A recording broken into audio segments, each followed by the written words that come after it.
लेकिन मिथ्या दृष्टि जीव समझता है कि अब मैं गया गया काम से, खेल खत्म। ऐसे शब्द ये सब शब्द कहां से आए? ये शब्द कहां से उत्पन्न हुए? उस मान्यता से उत्पन्न हुए कि जिस मान्यता में ये धारणा बनी है कि मेरा नाश होता है मृत्यु के समय। खत्म कर दिया, खत्म कर दिया का मतलब क्या खत्म कर दिया? जीवन खत्म होता है, जीव खत्म नहीं होता। इसलिए मरने से क्या डरना? संलेखना अगर करना हो तो इस तत्व को समझना बहुत जरूरी है। नहीं तो संलेखना के समय मृत्यु निकट आती जाए और फिर आपकी कंपकपी बढ़ती जाए, घबराहट बढ़ती चली जाए, तो ऐसे में कैसे कल्याण होगा? वो तो फिर दुर्ध्यान हो गया, आर्त ध्यान हो गया। भयभीत होना और भय से पीड़ित होना कौन सा ध्यान है? आर्त ध्यान है। तो उसमें फिर अपना कल्याण नहीं हो सकता। मृत्यु एक घटना मात्र है, जीवन का अंत नहीं है। किसी शायर ने कहा है, कभी न होगा जिंदगी का यह सफर खत्म, मौत सिर्फ रास्ता बदल देगी। आगे समझिए, यात्रा चालू है, बीच में ट्रेन बदलनी पड़ रही है। होता है ना ऐसा, जंक्शन ट्रेन बदलनी पड़ती है, दूसरी ट्रेन में बैठ गए, यात्रा चालू है। और अगर कोई जीव सम्यक दृष्टि बन करके अपनी यात्रा प्रारंभ करता है तो उसके जितने भाव हैं वो उतनी ट्रेन्स बदल करके आखिरी ट्रेन में मोक्ष पहुंच जाएगा। समझ में आ रहा है दृष्टांत?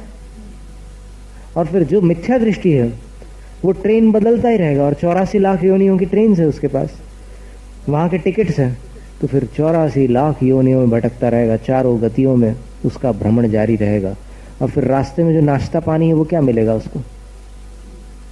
वही इंद्रिय जनित सुख और दुख, चारों गतियों में। और क्या मिलने वाला है? इंद्रिय जनित मानसिक सुख दुख प्राप्त होंगे, आत्मा का सुख तो नहीं मिलने वाला। आत्मा का सुख तो उस ट्रेन में बैठने पर प्राप्त होगा जहां पर रत्नत्रय का टिकट है। वैसे तो सम्यक दर्शन टिकट है इसका, बोलते हैं ना बच्चे लोग वो गीत में।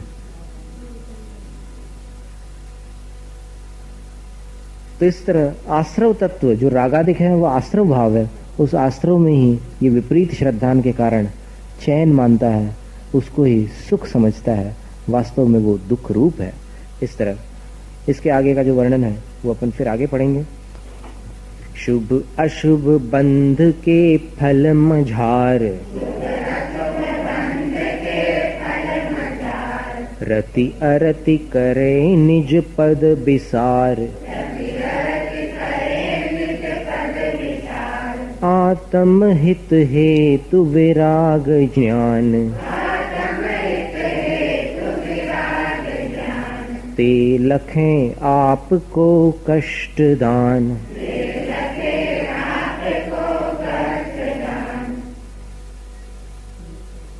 अब शुभ और अशुभ फल का जो शुभ और अशुभ जो कर्म बंध है, शुभ बंध जो है वो पुण्य है और अशुभ बंध जो है वो पाप है।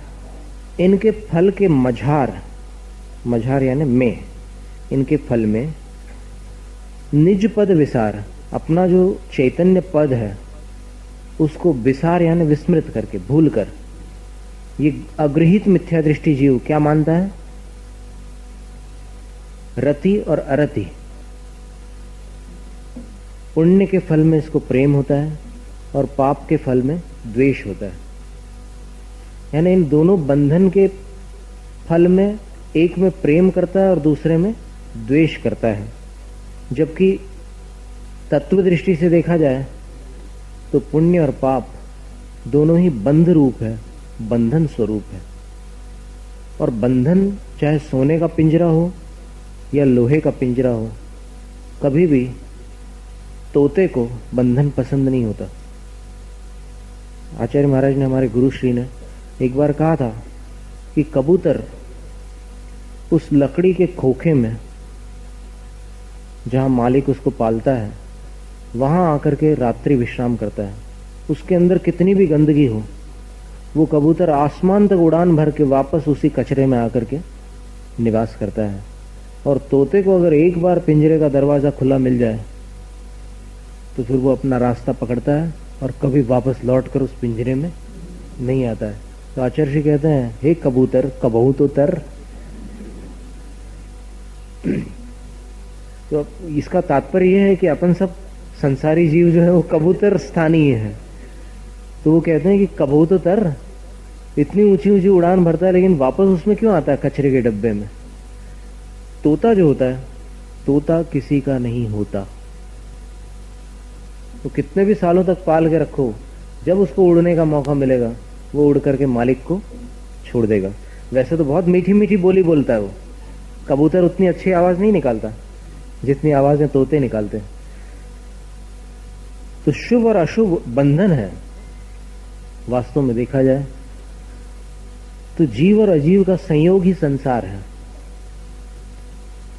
अब वो संयोग जो है वो पुण्य बंध रूप हो अथवा पाप बंध रूप, लेकिन बंधन बंधन है। इतना जरूर है कि पुण्य सोने का पिंजरा है और पाप लोहे का पिंजरा है। तो इसमें क्या करता है ये अज्ञानी जीव, बंधन को दुख रूप न मानते हुए शुभ बंधन को प्रिय समझता है और अशुभ बंधन को अप्रिय मानता है। यानी नरक को खराब समझता है और देव गति को अच्छा समझता है। वास्तव में देखा जाए तो चाहे नरक गति हो चाहे देव गति हो, संसार की 84 लाख योनियों में जो भटकन है, इन दोनों गतियों में उस भटकन से छुटकारा नहीं है। इसीलिए एक श्लोक आता है, वरम नरक वासोपि सम्यक्त्वेन ही संयुतः। नरक में सम्यक दर्शन के साथ रहना तो बेहतर है, लेकिन नहीं मिथ्यात्व युक्त निवासो दिवि राजते। मिथ्यात्व युक्त जीव का स्वर्गलोक में निवास करना भी अच्छा नहीं है। यानी मिथ्या दृष्टि जीव अगर स्वर्ग भी चला जाए तो क्या फर्क पड़ गया, चला गया स्वर्ग, आयु पूर्ण करके फिर भटकेगा संसार में। और नरक में अगर मिथ्या दर्शन छोड़कर सम्यक के साथ जीव चला जाए तो राजा श्रेणिक के समान वहां से निकलकर फिर तीर्थंकर पद को भी प्राप्त करके निर्वाण को प्राप्त होगा। तो इसलिए सम्यक दर्शन महत्वपूर्ण है। सम्यक दर्शन जिसको प्राप्त हो जाता है वो समझ जाता है, उसके अंदर ये तत्व विवेक आ जाता है कि बंधन बंधन है, चाहे लोहे की बेड़ी हो या सोने की बेड़ी हो। पर इसका अर्थ ये नहीं है कि आप अभी अपनी भूमिका में अपने कर्तव्यों को छोड़ दो। आ रहा है समझ में? देखो, एक तत्व विवेक होता है और एक भूमिका का विवेक होता है। तत्व विवेक क्या कह रहा है कि बंधन बंधन है, लोहे का या सोने का एक बराबर है बंधन की अपेक्षा। लेकिन अब आप अपनी भूमिका देखें तो फिर अपनी भूमिका में आपके लिए क्या छोड़ने योग्य है और क्या स्वीकार करने योग्य है। भूमिका में, आस्था में नहीं। आस्था में तो यह है कि दोनों प्रकार के बंधनों से मुझे छूटना है, आस्था तो यह है। लेकिन भूमिका देख करके क्या समझ में आएगा कि नहीं, अभी पुण्य का बंधन तो मैं छोड़ नहीं सकता, पुण्य को तो मुझे करना पड़ेगा, पुण्य के प्रति मैं अभी विमुख नहीं हो सकता, और पाप को मुझे प्रयास करके छोड़ना पड़ेगा। और पाप को छोड़ने के लिए क्या करोगे? एक ही रास्ता है, पुण्य को पकड़ना पड़ेगा। पुण्य को पकड़ने से पाप छूटता है और आत्मा को पकड़ने से पुण्य भी छूट जाता है आगे चलकर। माने ये एक श्रेणी है। तो पहले देखिए, कांटा कैसे निकलता है? सुई से निकलता है। सुई एक प्रकार से लोहे का कांटा है, तो निकला तो उसी से ना। इसी प्रकार पाप कैसे छूटेगा? पुण्य से। लेकिन वो पुण्य भी शुद्ध आत्मा की अपेक्षा से चिंतन करने पर आत्मा का स्वरूप नहीं है। पाप भी बंधन रूप है और पुण्य भी बंधन रूप है। तो इसलिए यहां पर जो बता रहे हैं कि पुण्य के बंध में उसको प्रीति होती है, पाप के बंध में अप्रीति होती है, द्वेष होता है और निज पद विसार। कारण क्या रहता है कि अपने आत्मा के स्वरूप का उसने विस्मरण कर दिया है, उसको भूल गया है। और आत्मा का हित किस में है? तो पुण्य और पाप में आत्मा का हित नहीं है। पुण्य के उदय में उसको आत्महित करने के लिए अनुकूल वातावरण मिल सकता है, लेकिन पुण्य का उदय उसकी आत्मा का हित करा नहीं सकता। पुण्य के उदय से आपको गुरु मिल सकते हैं, लेकिन गुरु मिलने मात्र से मुक्ति नहीं मिल सकती। समझ में आ रही बात? देखो, पुण्य का इतना उपकार तो अपन नकार नहीं सकते। यहां तक तो पुण्य धन्यवाद का पात्र है कि देव शास्त्र गुरु को मिला दिया, लेकिन इसके बाद किसको क्या करना है वो समझने की बात। अब आप ये सोचो कि भाई वही पुण्य जिसने मुझे देव शास्त्र गुरु तक पहुंचाया था, वही पुण्य मुझे निर्वाण तक ले जाए, तो यहां पर ये बड़ी भूल हो जाएगी। क्योंकि निर्वाण तक ले जाने वाले कौन है? आत्मा के हित के हेतु कौन है? हित के हेतु समझ में आ रहा? हेतु किसको बोलते हैं? कारण को। और हित किसको बोलते हैं? भलाई को। तो आत्मा की भलाई में कारणभूत कौन है? तो अगली पंक्ति देख लीजिए। आत्महित हेतु विराग ज्ञान। वैराग्य और ज्ञान ये आत्मा के लिए हितकारी है। अब ये वैराग्य और ज्ञान जो आत्मा के लिए हितकारी है, उसको मिथ्या दृष्टि जीव क्या मानता है? तय आपको कष्टदान लगे। अब जो आत्मा के लिए हितकारी वैराग्य और ज्ञान है, वो उसको मिथ्या दृष्टि जीव को कष्ट देने वाले लगे। यानी जहां वैराग्य की बात आती है तो फिर उसके चेहरे पर हवाइयां उड़ती हुई नजर आती है कि अब ये टॉपिक निकल आया, अब तो मुसीबत आ गई, आफत आ गई। तो वैराग्य की बात होती है तो उसको तकलीफ होने लग जाती है, और ज्ञान की बात हो तो भी वो परेशान हो जाता है। तो वो अपने लिए कष्टकारी लगते हैं।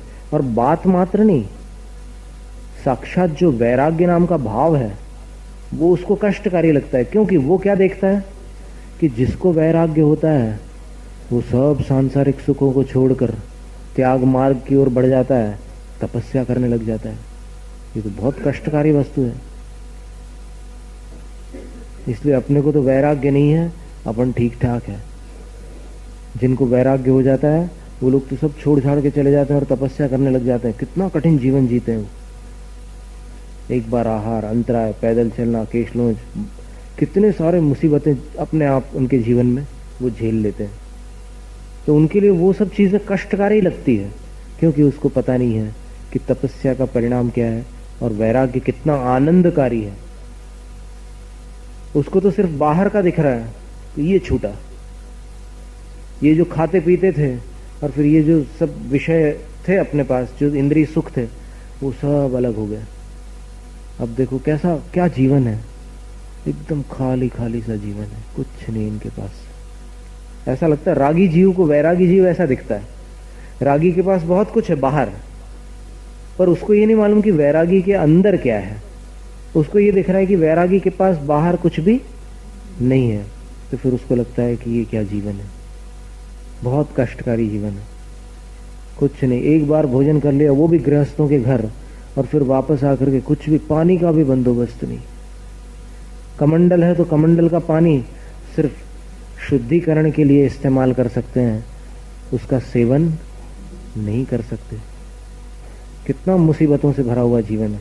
तो उसको वैराग्य और ज्ञान ये दोनों बड़े कष्टकारी दिखाई देते हैं। रोकी न चाह निज शक्ति खोए। अब कई पुस्तकों में रोके न चाह छपा है, इसमें रोकी न चाह।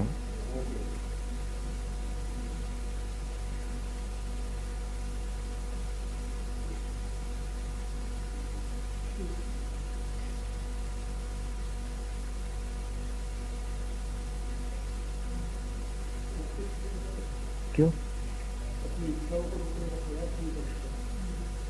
नहीं? यहां पर ये कह रहे हैं कि अपनी चाह को तो नहीं रोका उसने, और शक्ति को खोकर निराकुल रूप जो मोक्ष है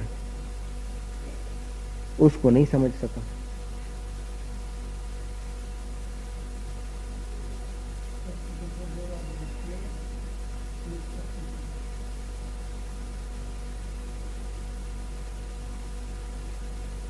अपनी चाह को न रोककर, रोकी न चाह निज शक्ति खोए। ये पंडित जगन मोहन लाल जी रोकी पाठ को उचित मानते थे।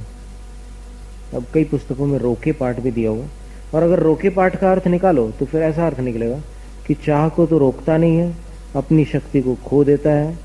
चाह को न रोकने से अपनी शक्ति नष्ट होती है,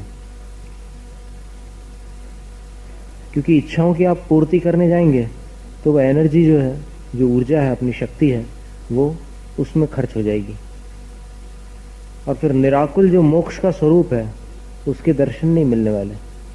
ध्यान के समय योगी को जो आनंद प्राप्त होता है, बस वही आनंद मोक्ष की प्रेरणा बन जाता है।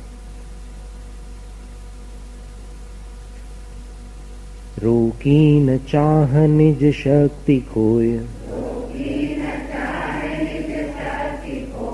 शिव रूप निराकुलता न जोय। याही प्रतीति जुत कछुक ज्ञान, सो दुखदायक अज्ञान जान।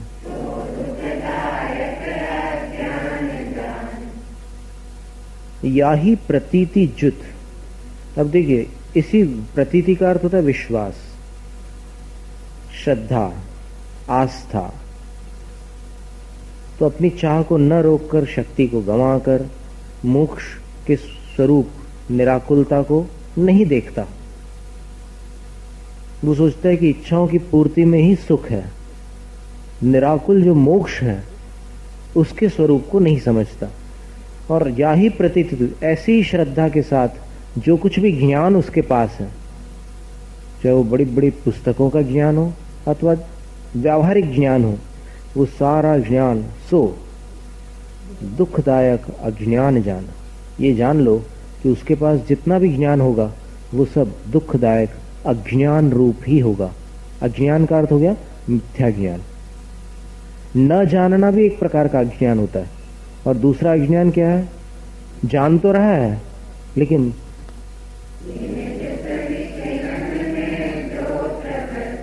ताको जानो मिथ्याचरित,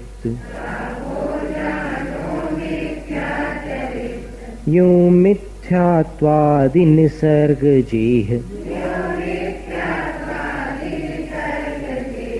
अब जे गृहीत सुनिए सुतेह।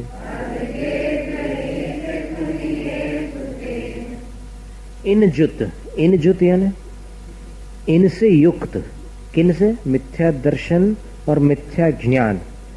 इनसे युक्त जो प्रवृत्त यानी जो आचरण होता है, आचरण को क्या कहते हैं? चारित्र। तो मिथ्या दर्शन और मिथ्या ज्ञान से सहित, मिथ्या दर्शन मिथ्या ज्ञान से युक्त जो प्रवृत्ति होती है, जो आचरण होता है, किसमें आचरण होता है? विषयनी में। पांच इंद्रियों में ही, पांच इंद्रियों के सुख में ही उसकी प्रवृत्ति होती है। ताको जानो मिथ्या चरित्र, उसको मिथ्या चारित्र जानो। यानी मिथ्या चारित्र क्या वस्तु हुई? मिथ्या दर्शन और मिथ्या ज्ञान के साथ जो प्रवृत्ति हो रही है विषय कषायों में, उसी का नाम मिथ्या चारित्र है। यूं इस प्रकार जे मिथ्यात्वादि निसर्ग, जो मिथ्यात्वादि निसर्ग यानी बिना किसी के उपदेश के चले आ रहे हैं, उनका स्वरूप पूर्ण होता है। अब इसके आगे जे गृहीत, जो गृहीत है ना, मिथ्या दर्शन मिथ्या ज्ञान मिथ्या चारित्र, ये दो प्रकार के हैं, अगृहीत और दूसरे गृहीत। अगृहीत किसको कहते हैं? कि जो कहीं से ग्रहण नहीं किया, अपने आप उसके अंदर मिथ्यात्व के उदय से वो चीज चली आ रही है। और गृहीत किसको कहते हैं? कि किसी के उपदेश से या किसी की संगति से, किसी के संसर्ग से वो चीज ग्रहण करने में आ गई, वो गृहीत कहलाते हैं। तो अब जे गृहीत, अब जो गृहीत मिथ्या दर्शन मिथ्या ज्ञान मिथ्या चारित्र है, सुनिए सुते हैं, उनको अब अच्छी तरह से सुन लो।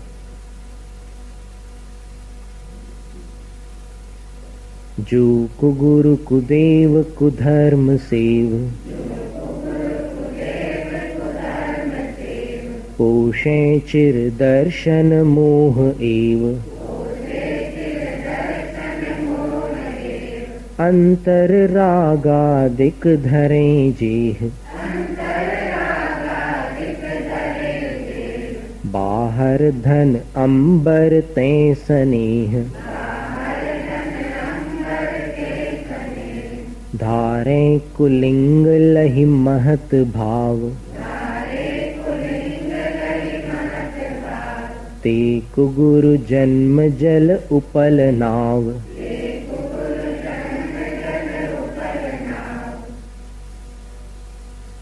जो कुगुरु, कुदेव और कुधर्म, इनकी सेव यानी सेवा है, इनकी जो उपासना है, आराधना है, वह चिर, चिर यानी लंबे समय तक, दर्शन मोह एव पोषे, मिथ्यात्व को ही पुष्ट करने वाली है।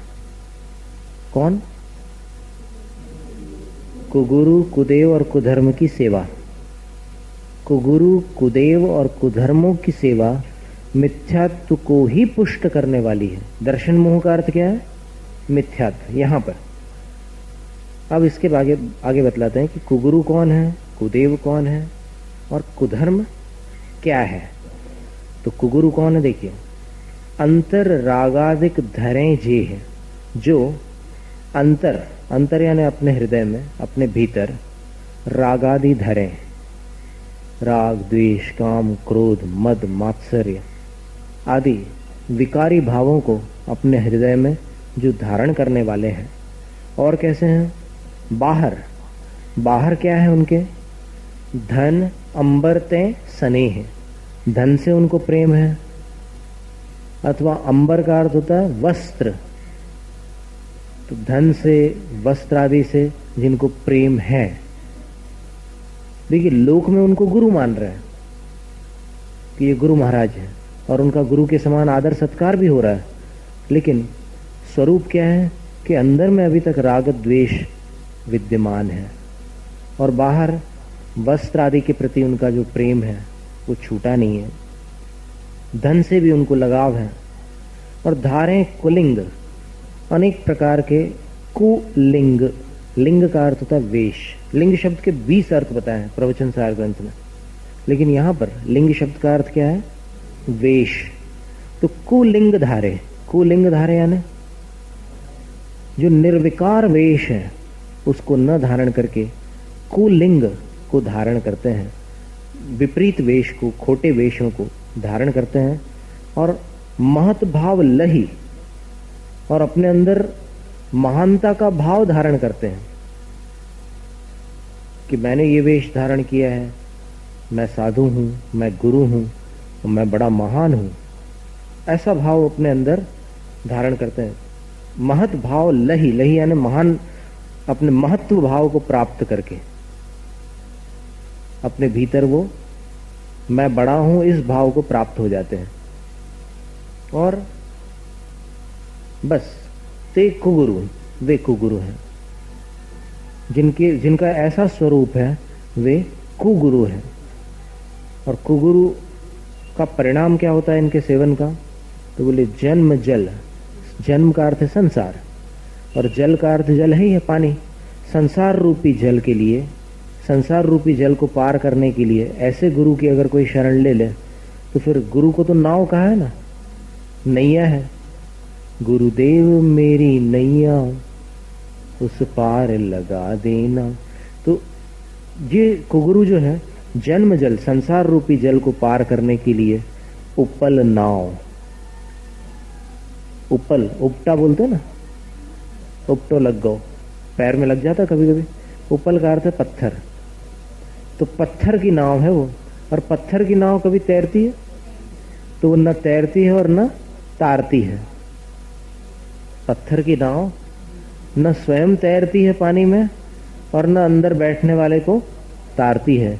इसलिए जो कुगुरु को अपना गुरु बनाता है वो संसार में नियम से डूबता है। और कुगुरु का स्वरूप ख्याल में रखने की चीज है। क्या स्वरूप है उनका? अंदर में राग द्वेष भरे हुए हैं और बाहर धन वस्त्र आदि परिग्रह के प्रति स्नेह धारण किए हुए हैं। और कैसे हैं? अनेक प्रकार के वेश धारण किए हुए हैं, खोटे वेश, और महत भाव लही, बड़प्पन को प्राप्त हो गए हैं, अपने आप को बड़ा मान रहे हैं, गुरु मान रहे हैं। अगर कोई आदर न करे तो फिर शाप देने तक को तैयार हो जाए। कुछ भी, मतलब शब्दों का भी संयम भंग हो जाता है, कुछ भी बोल जाते हैं, तेरे को भस्म कर दूंगा, तेरा सत्यानाश हो जाएगा, ऐसे शब्द भी बोल देते हैं। ते कुगुरु, वे कुगुरु हैं। और जन्म जल, संसार रूपी जल में उपल नाव, पत्थर की नाव के समान है। माने कोई भी कुगुरु का सेवन करने वाला संसार रूपी जल से, संसार सागर से पार नहीं हो सकता, क्योंकि वो पत्थर की नाव में सवार है।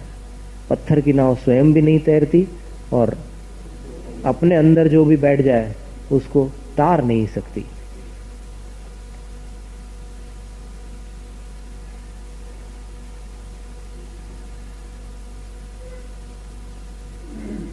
जे राग द्वेष मल करि मलीन, वनिता गदादि जुत चिन्ह चीन,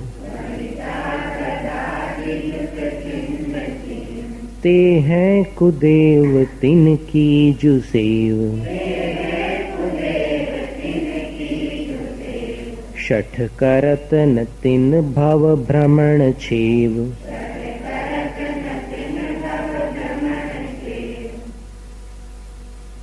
अब देखिए, कुगुरु का स्वरूप तो समझ में आया सबको।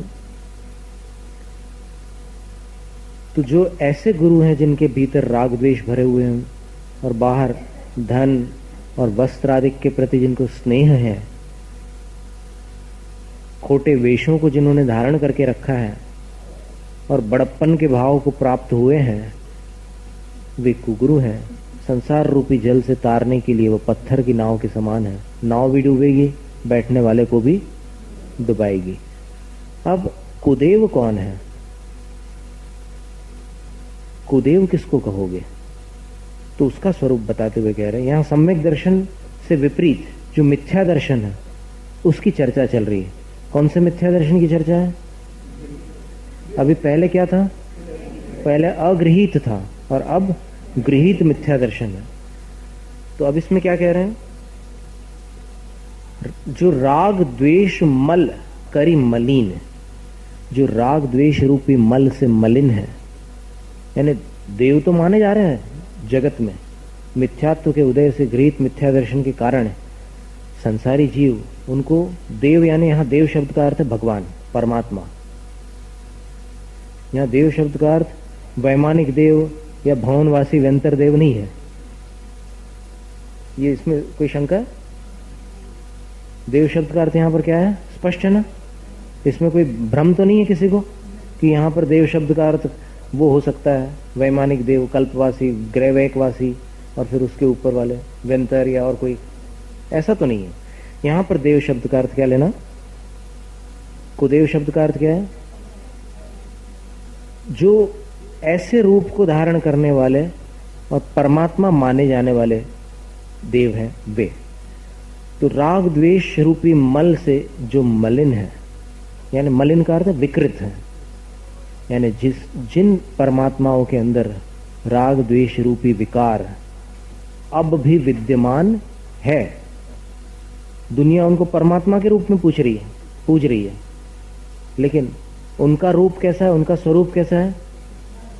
उनके भीतर राग द्वेष आदि मल विकार मौजूद है। और वनिता गदादि जुत चिन्ह चीन, अब चीन का अर्थ था पहचान। उनकी पहचान क्या है? वनिता, यानी परमात्मा होकर के भी जिनके पास वनिता यानी स्त्री है। ना, इसमें स्वाभाविक प्रश्न उठना है कि परमात्मा को स्त्री की क्या आवश्यकता है? स्त्री तो गृहस्थों के पास होती है, और अन्य मत के कई साधु भी ब्रह्मचारी रहते हैं। फिर वो जिनकी आराधना कर रहे हैं, जिन भगवंतों की, जिनको भगवान मान करके पूज रहे हैं, उनके पास स्त्री हो, पत्नी हो, तो फिर ये कैसा विचित्र स्वरूप हो जाएगा भगवान का। कि जो दोष गृहस्थ में न पाया जाए अथवा साधु में न पाया जाए वो उनके आराध्य में पाया जाए। तो ऐसे स्वरूप वाले जो आराध्य होते हैं उनको यहां पर कुदेव कहा गया है। कुदेव का अर्थ होता है कुत्सित देव, यानी जो सच्चे देव नहीं है, विकृत स्वरूप वाले जो भगवान है उनको कुदेव कहा है। और वनिता और कौन से चिन्ह है? गदादि, गदा आदि, माने गदा आदि का मतलब यहां पर कोई भी अस्त्र शस्त्र। तो अस्त्र शस्त्र की भगवान को क्या आवश्यकता है? अब एक तरफ कह रहे हो कि सर्वशक्तिमान है और दूसरी तरफ ऐसे हथियारों को भी लेकर के खड़े हैं। तो इससे ही बात समझ में आती है कि हथियार रखना किसी न किसी प्रकार से अंतरंग स्थिति को प्रकट करता है। हथियार कौन रखेगा? उसके अंदर की दशा क्या होगी? किसी का खतरा हो या किसी से लड़ने की नौबत संभावित हो या किसी का निग्रह करना हो, किसी को मारना हो, हथियार कब रखे जाते हैं बताओ?